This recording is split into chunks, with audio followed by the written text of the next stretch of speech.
Napangiti pa nga si Lian dahil nakita niyang kumindat ito sa kanya. Hindi pa muna nakakain agad si Lian at nag-iisip ng gagawin nang magsalita ang ginang. Kain na, bawal ang maarte sa pamilyang ito. Ano ka ba? Ikaw palang dinala ko ditong babae. At kahit ipakilala kitang kaibigan, hindi din sila maniniwala. Kaya para wala ng pangungulit, sinabi ko na lang na GF kita. Sorry, naka-peace sign pang sabi nito. No problem, may sa artista kaya ako. Kayang-kaya kita sakyan, sabi ni Lian. Para namang biglang nag-init ang mukha ni Lance at namula sa sinabi nito. Kaya kitang sabayan. Kaya kong magpanggap, ganon. Paliwanag ni Lian nang mapansing namula ito. Lian, ano nang nangyayari sa'yo? Nag-aalangang tanong niya. Ngunit nahihirapan siyang huminga kaya di siya masyado makapagsalita. Lian, sumagot ka. Niyuyugyug pa siya nito. Allergy, sagot niya. Ate, di ba may gamot kayong injection para sa allergy mo sa cheese? Pahiram emergency si Lian. Agad na nilapitan ito ng ate niya at inidapa ang dalaga dahil sa puwet ito tinuturok. Nang akmang ibababa na ng ate ang pajama nito, ay agad namang tumalikod si Lance. Okay ka na ba talaga? Gusto mo ba dalhin kita sa klinik? Tanong na naman ito. Sabi kasing okay lang ako, napakakulit mo. Naiirita ng sagot niya dito. Nang bigla siyang hikitin nito at bigyan ng mahigpit na yakap. Nagkakamabutihan na nga ba ang dalawa? At ano kaya ang magiging papel ng ina ni Lance sa pag-iibigan nila ni Lian?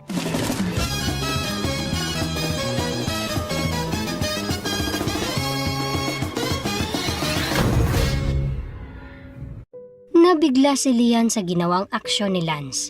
I'm sorry, I'm just carried away, sabi ni Lance nang maramdaman na awkward na ang paligid. Si Lian naman ay pinipilit ihulma ang sarili para di mahalatang kinikilig. Pasimple ka masyado, presko ng galawan, type mo ko no? Pang-aasar ni Lian sa lalaki. Hoy, hindi asa ka, tanggi ng lalaki at namumula pa ang mukha. Pinagtatawanan lang to ni Lian. Kinuha na ng lalaki ang unan at kumot at binalik sa kama. Dito na ako matutulog, baka atakihin ka na naman. Seryosong sabi nito. We, gusto mo lang ako katabi no? Pang-aasar na naman niya. Bakit naman gugustuhin kitang katabi? Sa payat mong yan, nakakatakot. Baka matusok ako ng mga buto mo. Nakangising saad ni Lance. Napasimangot naman si Lian na umayos na ng higa. Sa pagod sa biyahe, kaya dinalaw agad ng antok ang dalaga. Epekto na rin ng gamot na dinapat sa kanya. Nananatiling gising ang binata habang nakaupo at nakasandal sa headboard ng kama. Pinagmamasdan ang himbing na dalaga. Natural ang ganda ng dalaga. Mahaba ang pilik mata at maputi. Iba ang nararamdaman nila sa babae. Para bang sa lahat ng babaeng nagkakagusto sa kanya ay espesyal ito. At kung dating iniisnab niya ang mga babaeng parang lintang dumikit sa kanya, kay Lian ay gustong-gusto niya pa ang ginagawa nito. At sobra ang naging takot niya nang makita itong nahihirapang huminga. Bago humiga ang binata, ay kinintilan niya ng mabilis na halik ang noo ng dalaga at natulog na rin. Maagang nagising ang binata para mag-ikot-ikot sa bahay nila. Hinayaan niya lang ang nahihimbing na si Lian. Nagising si Lian na wala na nga ang binata. Dali-dali siyang tumayo, naligo at nag-ayos para lumabas at hanapin ang binata. Dahil hindi niya kabisado ang bahay, ay napadpad siya sa dulo ng paseo na punong-puno ng litrato ng matandang lalaki. Gwapo ito at kamukhang-kamukha ni Lance. Abala siya habang pinagmamasdan niya ang mga masasayang litrato nito, nakasama si Lance at ang pamilya, nang biglang may magsalita. Anong ginagawa mo dito? Sino ang nagbigay sa iyo ng permiso na pumasok dito? Masungit na sabi ng mama ni Lance. Tita, pasensya na ho, naligaw lang ho. Di ko kasi kabisado ang daan. Pagpapaliwanag niya dito. Next time, matuto kang magtanong, iha. Kabago-bago mo pa dito kung saan-saan pumapasok. Sabi pa nito. Lumabas na siya nang magsalita ito ulit. Saan ka ba nakilala ng anak ko? Seryosong tanong nito. Hindi agad nakaimik si Lian. Wari mo'y nag-iisip pa nang biglang, "Ma, wag mo naman pinipressure yung girlfriend ko." Saad ni Lance na nasa likod na pala niya, inakbayan siya nito. "Aba, hindi ko naman pinipressure. Hindi naman siguro masama magtanong kung saan kayo nagkakilala." Sabi pa nito. "Sa airport, ma. Dun ko siya unang nakita." Sagot ni Lance. "Nito lang bang pag-uwi mo?" "Aba anak, isip-isip din. Baka nabibigla ka. Di pa pala kayo ganun magkakilala." Parang nagsesermon ang tinig nito. "Ano ka ba ma? Last year ko pa yan kilala nung may pinuntahan ang amo ko dito ng 2 araw." Palusot ni Lance sa ina. Lumingon pa ito kay Lian at kumindat. "Ay siya, mag-umagahan na tayo," sabi ng ina ni Lance at nagpatiuna ng lumakad. Naiwan silang nakaakbay pa si Lance sa kanya. Nang mawala na ang ina, ay akmang tatanggalin ni Lance ang pagkakaakbay sa dalaga nang pigilan niya ito at yakapin ang bewang ng lalaki. Wala naman nagawa ang lalaki kundi gumanti ng yakap. Kilig ka na ba niyan?" Bulong ni Lian sa lalaki. Bigla namang natauhan ang lalaki at bumitaw sa pagkakayakap. Tawang-tawa si Lian sa ginawa nito. Namumula pa ang mukha nito. "Ang laki-laki mong tao pero para kang bakla, nagbablush." Asar niya pa dito. "Nako, sabihin mo na sa akin lahat bata. Wag mo lang akong tawaging bakla." Sabi nito. "Bakla, bakla, bakla, Nang biglang dumampi ang labi nito sa labi ni Lian at sa gulat niya ay natulak niya ito ng malakas kaya naman bigla itong bumulagta sa sahig. "Uy, sorry," sabi niya at tinulungan itong tumayo. "Bakit ka kasi nang hahalik bigla-bigla? Di ako ready." Sabi pa niya. "Wag mo ako tinatawag na bakla. Di ako bakla." Masungit na sabi ni Lance at naglakad na. Nakangiti namang sumunod si Lian dito. Nang matapos silang kumain ng umagahan ay nag-ikot-ikot sila sa bakura nila. Malawak ang lupain nila sa likod. May mga manggahan at taniman ng kape. Sa dakong dulo ng manggahan ay may manggang malaki na sa taas ay may maliit na treehouse. Nagsimulang umakyat ang binata dito at naiwan siya sa baba. "Come on, lika dito. Akyat ka." Yaya nito sa kanya.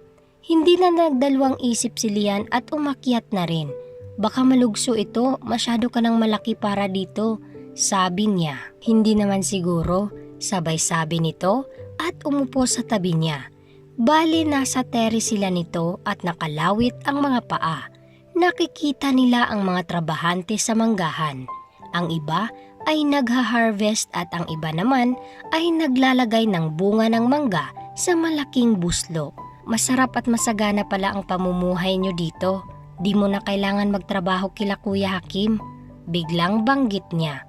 "Oo naman, pero ayoko umasa dito sa manggahan dahil hindi naman palaging ganto na masagana ang bunga. May pagkakataon na madami ang peste kaya kunti lang ang nagiging bunga." Mahabang paliwanag nito. Patango-tango pa siya sa pagsagot. "Ikaw, bakit nag-nursing ka? Ikaw lang nagpurso ng medicine-related course?"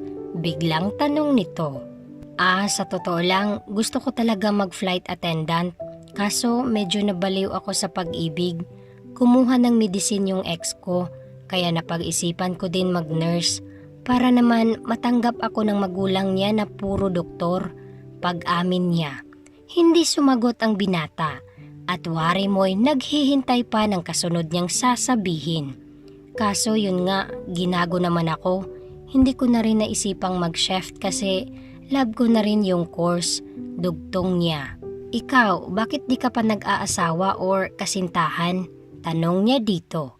Bigla itong napakamot sa ulo. "Busy kasi ako sa trabaho kaya hindi na rin pumasok sa isip ko." Sabi nito. "At ngayon ko pa nakilala yung gusto ko." Pahabol na bulong ng lalaki at hindi na iyon narinig ng dalaga dahil may taong dumating na may dalang basket na puno ng pagkain. "Pwede ba akong humingi ng mangga?" Nahihiyaman ay sinabi na rin ni Lian dahil kanina pa siya naglalaway sa mangga. Kagaya ka rin pala ng mga ate ko na adik sa mangga. Wait, kukuhaan kita, halika, sabi nito at bumaba na. Naghubad ito sa harap niya at pinahawak sa kanya ang baro na hinubad. Wag kuya, di pa ako ready, biro ni Lian habang inaamoy ang damit ng lalaki. Baliw ka talaga, sabi lang nito at umakyat na sa puno ng mangga. Kitang-kita ang malaking katawan nito at enjoy na enjoy naman ang dalaga sa tanawin sa kanyang harapan. Pagbaba nito ay dala na ang isang kumpol na mangga. Bumalik na sila sa bahay-bahay at binalatan na nito ang mangga at sinawsaw sa bagoong na may sili. Enjoy naman ang dalaga sa pagkain nito. Habang abala sa pagkain ng dalaga ay nilabas ni Lance ang kanyang cellphone at nagkunwaring naglalaro. Pero ang totoo ay kumukuha siya ng larawan ng dalaga. Nang biglang hikitin ng dalaga ang kanyang cellphone, kaya naman bilis-bilis siyang lumapit dito at nakipag-agawan siya sa dalaga. Halos magkadikit na ang katawan nila. Naaamoy na rin ni Lance ang halimuyak ng buhok nito. Dahil sa sitwasyon ay unti-unting lumapit ang mukha ng dalawa sa isa't isa at dinampian ng banayad na halik ang dalaga. At tinugon ito ng dalaga at parang inuutusan ang kamay na ilambitin sa leeg nito. Hinapit siya ng lalaki para mas lalong mapalapit ang katawan nito sa kanya. Ramdam na ramdam niya ang init ng katawan nito at ang kung anong bagay sa gitnang bahagi ng katawan nito nang biglang may nagsalita sa baba ng puno. Sir, nahanda ko na po ang kabayo. Ano kaya ang magiging reaksyon ng dalawa sa pag-antala sa kanilang ginagawa? Aamin na kaya ang lalaki sa nararamdaman o mauunang umamin ang dalaga? Abangan ang susunod na istorya.